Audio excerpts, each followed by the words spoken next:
Faly indray ny tenako tafaraka aminao amin'izao fotoana izao.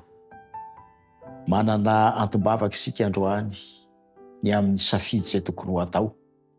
Andeha hivavaka ao amin'izany isika. Manana safidy ny tsirairay avy amintsika kanefa aoka ho apetraka amin'Andriamanitra izany. Hivavaka isika ho an'ny namantsika Anjafaliana.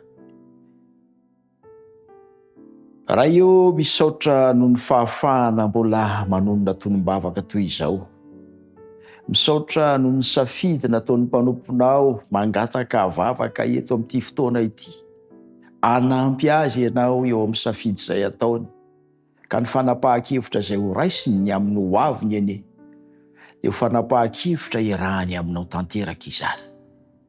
Tsy hitondra fanenenana na mety alahelo fa hitondra kosa fatokiana tanteraka satria ianao no niara-dalana aminy. Ny zanakao Anjafaliana, jereo manokana eo amin'izay safidy izay ho ataony izay.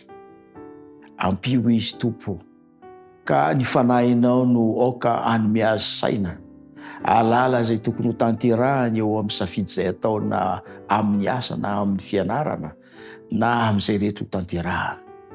Aza velanao ho feno ahy ahy satria ianao no efa niteny fa izay rehetra manatona anao dia tsy mba ho lavinao. Ko ankehitriny Andriamanitra, tsy injovy ary izy, jereo izy ary ampio hanana fanapahan-kevitra entitra ho voninahitrao sy ho fifaliana ho azy manokana. Ny vavaka angatahanay dia tononona noho ny amin'ny anaran'i Jesosy irery ihany. Amen.